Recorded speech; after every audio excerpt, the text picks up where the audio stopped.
नमस्कार, आप देख रहे हैं नेशन न्यूज 18 और मैं हूं आपके साथ ज्योतिका। विश्व ऑटिज्म जागरूकता दिवस पर कार्यक्रम का आयोजन। नोएडा लोकमंच द्वारा संचालित संस्कार अध्ययन केंद्र सरफाबाद सेक्टर 73 में शुक्रवार को विश्व ऑटिज्म जागरूकता दिवस के अवसर पर फर्स्ट वन रिहैब फाउंडेशन द्वारा एक जागरूकता सत्र का आयोजन किया गया। कार्यक्रम में बच्चों ने समावेशिता का उत्सव मनाते हुए ऑटिज्म के लक्षणों तथा अपने साथियों के प्रति संवेदनशीलता के बारे में जानकारी प्राप्त की। सवाल मोबाइल के अत्यधिक उपयोग और खराब पोस्चर के दुष्प्रभावों पर भी विशेष चर्चा की गई। विशेषज्ञों ने बताया कि लंबे समय तक स्क्रीन देखने से आंखों पर दबाव, गर्दन व कंधों में दर्द, एकाग्रता में कमी तथा सीखने की गति पर नकारात्मक प्रभाव पड़ सकता है। साथ ही यह न्यूरो विकास से जुड़ी चुनौतियों को भी बढ़ा सकता है। फाउंडेशन के डॉक्टर महिपाल सिंह एवं डॉक्टर दीक्षा श्रीवास्तव ने बताया कि ऑटिज्म हर बच्चे में नहीं होता, लेकिन वर्तमान जीवन शैली जैसे कामकाजी, अभिभावक और सीमित सामाजिक संपर्क कुछ बच्चों में इसके समान लक्षण दिखा सकते हैं। इस अवसर पर फाउंडेशन की ओर से सेंटर के बच्चों द्वारा तैयार इन हाउस पत्रिका, हैंड वॉश एवं ग्लास क्लीनर शिक्षकों और बच्चों को भेंट किए गए। साथ ही शिक्षकों को कक्षा स्तर पर बच्चों की प्रारंभिक स्क्रीनिंग के व्यवहारिक सुझाव भी दिए गए। कार्यक्रम में फाउंडेशन की टीम से मुख्य कार्यकारी अधिकारी डॉक्टर सुष्मिता भाटी, कृष्णा यादव, इलिका रावत, अभिनव प्रताप सिंह, नैतिक ओझा एवं रजत शर्मा व संस्कार अध्ययन केंद्र सरफाबाद की प्रधानाचार्य पुष्पा सिंह, कोषाध्यक्ष मुक्ता गुप्ता तथा विशेष उपस्थिति में रेणु छिब्बर एवं अन्य अध्यापिकाएं भी कार्यक्रम में मौजूद रहीं। स्टाइल में और एनवायरनमेंट में उसकी वजह से बच्चों में बहुत सारे ऐसे सिम्टम्स आ रहे हैं जिनको हम ऑटिज्म स्पेक्ट्रम डिसऑर्डर में असेस करते हैं ना। असेस मीन्स कि हम उनको देखते हैं कि वो इन फीचर्स को, जो भी फीचर्स हमें दिखाई दे रहे हैं, क्या वो ऑटिज्म के अंदर आते हैं या नहीं आते हैं। अदरवाइज आप गिर नहीं जाओ, वो प्रोटेक्ट कर रही है अपने आप को, करती है ना, धक्का मारते बचा लेते हो।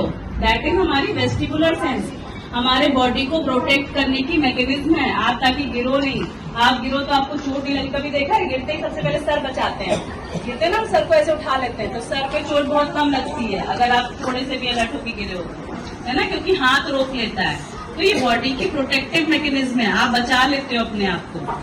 कर लेते हैं ना हम लोग, ठीक है। पढ़ाई करते टाइम पे जो लिखा हुआ था या जो हमने लिखना है, उसमें आपका दिमाग शरीर को कंफर्ट देने में लग गया कि उंगली यहाँ से हम पेन को बिल्कुल एज पे पकड़ के लिख रहे हैं, कॉपी पूरा लिटा के लिख रहे हैं, पूरा आगे झुक के लिख रहे हैं, बेड पे बैठ के लिख रहे हैं। तो जो शरीर में उसके हिसाब से जो हमने चेंजेस किए, आगे की तरफ झुके, कॉपी को टेढ़ा किया, पेन को एज पे पकड़ा, टाइट करके लिखा, तो दिमाग का काम क्या हुआ, दो जगह हो गया। लेके जाना है तो क्या होगा, वो हमें देखकर बदल जाएंगे।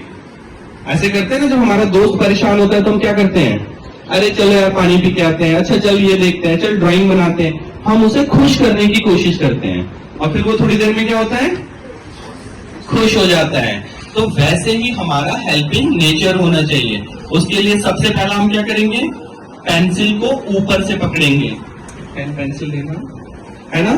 दूसरी चीज हम क्या करेंगे, फॉरवर्ड बैंड होकर, जैसे अब देखो यहाँ पे रबड़ लगी हुई है पेन में, क्यों लगी है,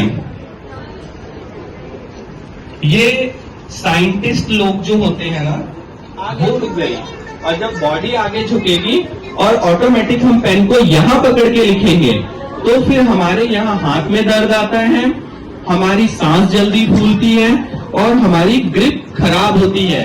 तो इसके बाद क्या प्रॉब्लम आएगी, हम कम, जैसे मैंने अभी आप सबको बताया ना कि ब्रेन हमारा क्यों चीजें भूल जाता है पढ़ाई, क्योंकि उसने क्या किया, ये जो ग्रिप पकड़ा है इसकी हार्ड और हीट, दूसरा ये जो पोस्चर टेढ़ा हुआ है इसको कंट्रोल, इसके साथ होने वाले पेन को अवॉइड कि एक पेज और लिख लो फिर रेस्ट कर लेंगे। हम तो वैसे कहते हैं ना, अब हाथ दर्द हो रहा है, हम और नहीं लिखेंगे, अब हम थक गए पढ़ाई करते करते।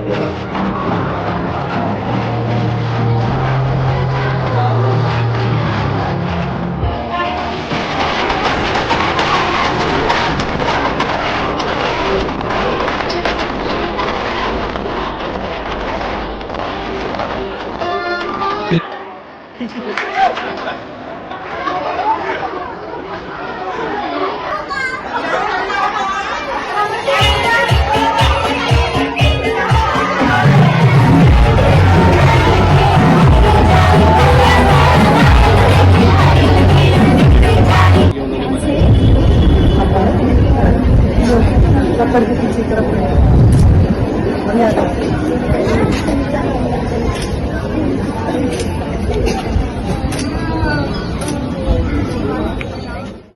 इस खबर में बस इतना ही। बने रहिए नेशन न्यूज 18 के साथ।